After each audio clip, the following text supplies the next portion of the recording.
All right. This is Rick Beato. And I don't know, he has some dope stuff on his channel, and I was interested. I saw this, Isn't This Just Stealing?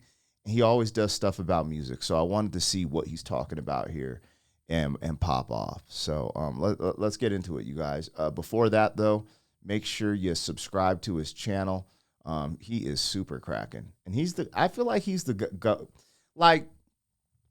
he's the OG you go to when you have questions about music, right? Or his channel.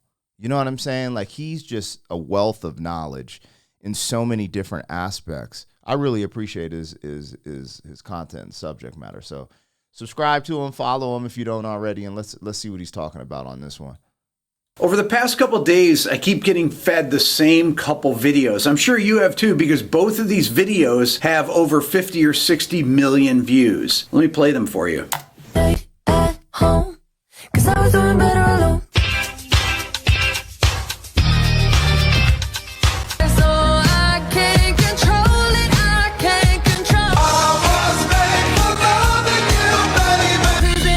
That's crazy, because I don't even know who Lipa is, right? But all this Gen X stuff they're playing, I react to that on my music reaction channel. So, yeah, I actually have a take. I want to hear what his take is, but I have my own take on this concept already.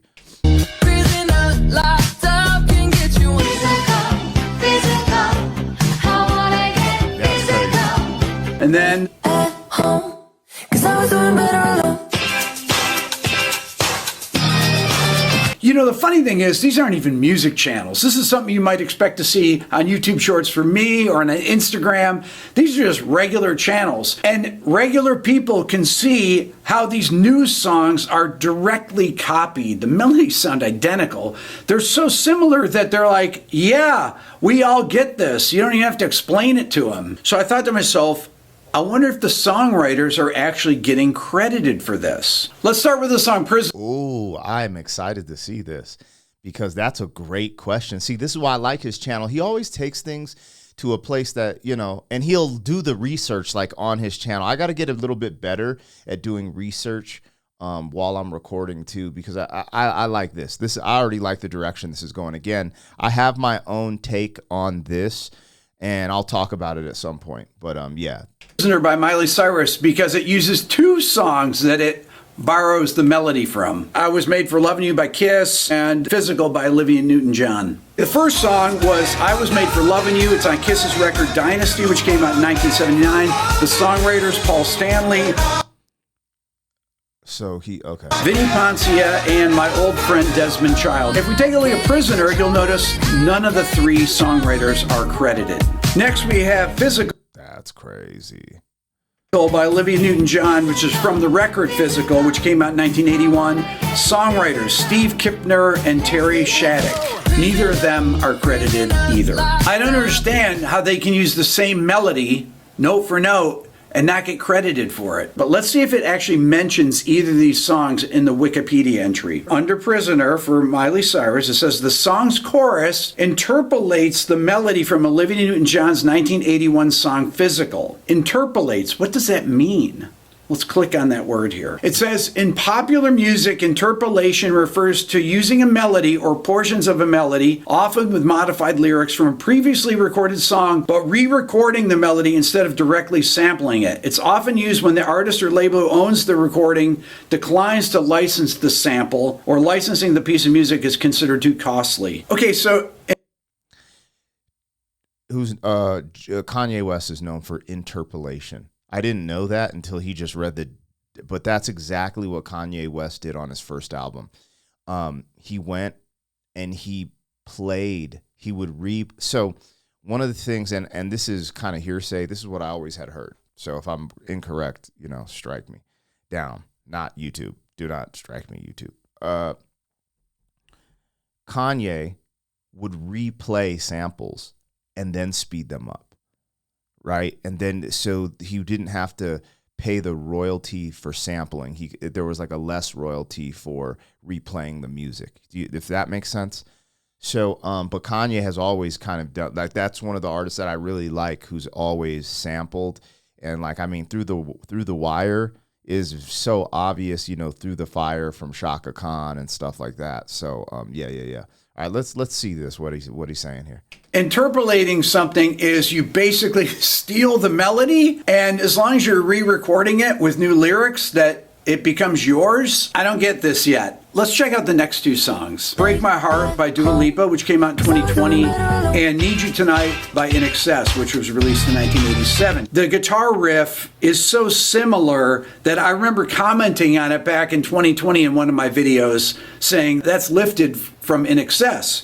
And it says right here in Wikipedia, several music critics commented on production elements of Break My Heart, as well as Need You Tonight interpolation. Here we go with that word again. The only difference with this particular one compared to the last one is, as you can see here, Michael Hutchins and Andrew Ferris from INXS have been added as songwriters on this in addition to the other ones. Gotcha. So they obviously had much better lawyers. You guys know through the history of this channel, I've made many videos. They had much better lawyers, or the interpolation wasn't as obscure, so they had to like that. That's what's interesting.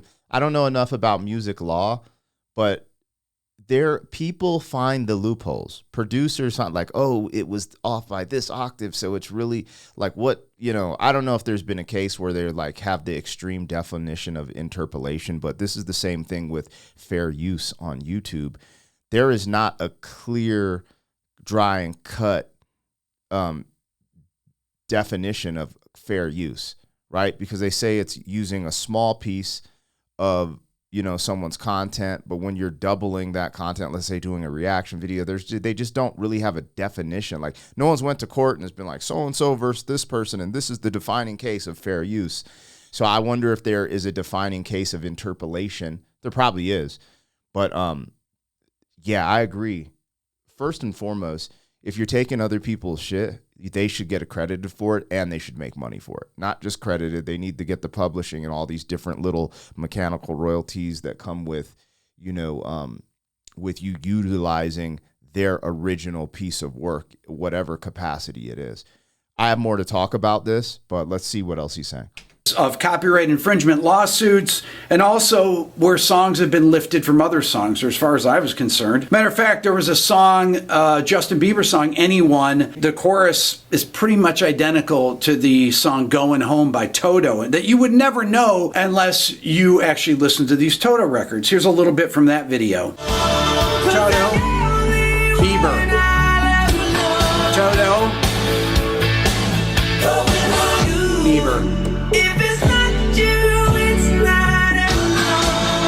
Here are the songwriters from Toto. You notice that none of them are included as songwriters from the song Anyone. So this word interpolation, I don't get it. I saw it crop up in the last few years. It seems like some made-up word by lawyers. It's just a bullshit word. So you go on and stamp your form, Sonny, and stop wasting my time.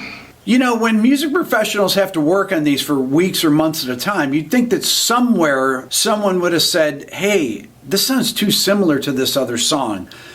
Unless they just don't care. Love to know your thoughts. Hit the subscribe button, leave a comment. Thanks for watching. I'm very novice at this. Like I'm just getting into some of the old school music or what you'd call classics. But I noticed this. I did an Allman Brothers reaction. What was the song? I forget. But I did an Allman Brothers reaction, and I was like, why does this sound like Beck? I'm a Loser. And I played them together, and it's like the same riff. Beck used that, and then on Allman Brothers is like, like it's just crazy. And for me to notice that and not have like, I have an experienced ear for rap music.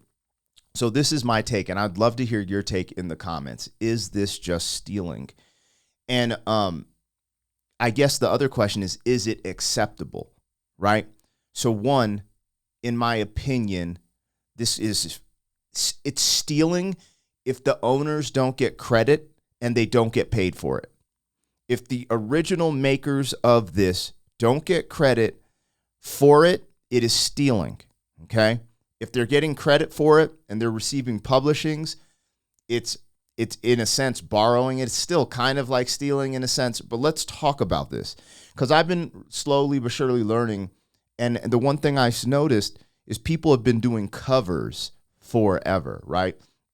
So in my opinion, this is almost like a hybrid version of a cover song. Like there's some bands who are more known for their covers than they are any of their original works. Now, with that being said, when you're doing a cover, typically the person that you're covering gets their credit, gets some type of publishing. You know, I don't really know how that works exactly, but they should be, right? Because they're like, oh, this is a cover.